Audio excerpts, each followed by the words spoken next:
Have you ever felt yourself in a position where you sense there's a protector part that's always just waiting for the next bad news? I had a scare this morning. All of a sudden, my vision starts to get pixelated, and then it goes iridescent. If I was in any other time in my life, I would have just thought, oh, it's a prodrome to a migraine, which is still terrifying and scary, but I know how to get through, and I know exactly what to do, and I know how long it'll last. Because there were no known variables that would have caused a migraine, my brain automatically went to worst case scenario. And in that moment, my mom came in and I said, Mom, can you close the blinds all the way? And that's when I realized, oh shit, I had been exposed to that light all morning without knowing it. And I said, my vision is, and she finished my sentence, getting worse. And of course I got triggered by that and I froze because I got mad at her for saying it out loud, what I was already subconsciously thinking. Thank goodness this was a morning where I got to chant with my Buddhist community, Nam-myoho Renge-kyo. And in that chanting session, I got to bring the vulnerability of essentially being blind. And it triggered a memory of the first time I started to notice the signs of sight degradation. I would just be walking and it would feel like I was having vertigo. It started just to go cross-eyed. My eyesight would go blurry. My eye would close and I couldn't keep it open. Every day I would open my eye. I would say, Rachel, you can still see. You could see color, you could see shapes, and for moments at a time, you can focus. I went to this energetic chiropractor who is a miracle worker. After 6 weeks of working with him, my eyesight came back and my eye was able to open. After that, my oncologist had ordered me to go in for a full brain scan. And we found out the cancer had spread to my skull and my ocular nerve. My brain then reassociated that issue with a known. When it was in the unknown, there was so much more space to deconstruct and create the possibility that my eyesight would come back.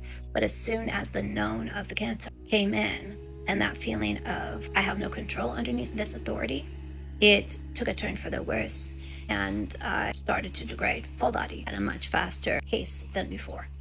Spirit is showing me that that aspect of me that sits and waits for bad news, that's time for me to let that go. Because I deserve and have been promised in this system of duality that there is at least 50% light in every single situation, 50% benefit in every single scenario and every single thought and every single feeling. If I could just focus on those aspects, then I can claim the life that I've been promised. And I'm at the point where I'm demanding that to be true.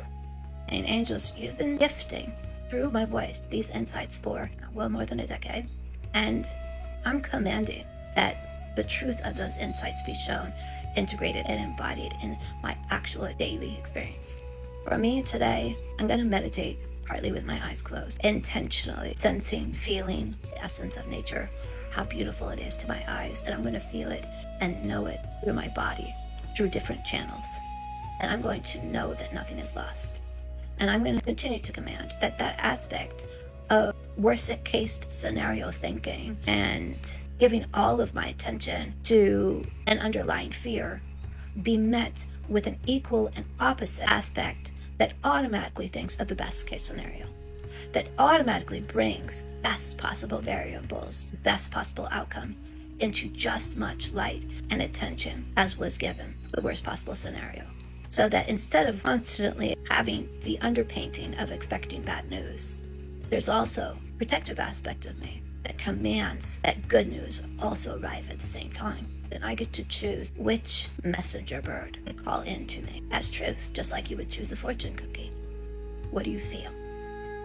What can you command today that you've always been knowing but never been expecting for yourself? You have permission.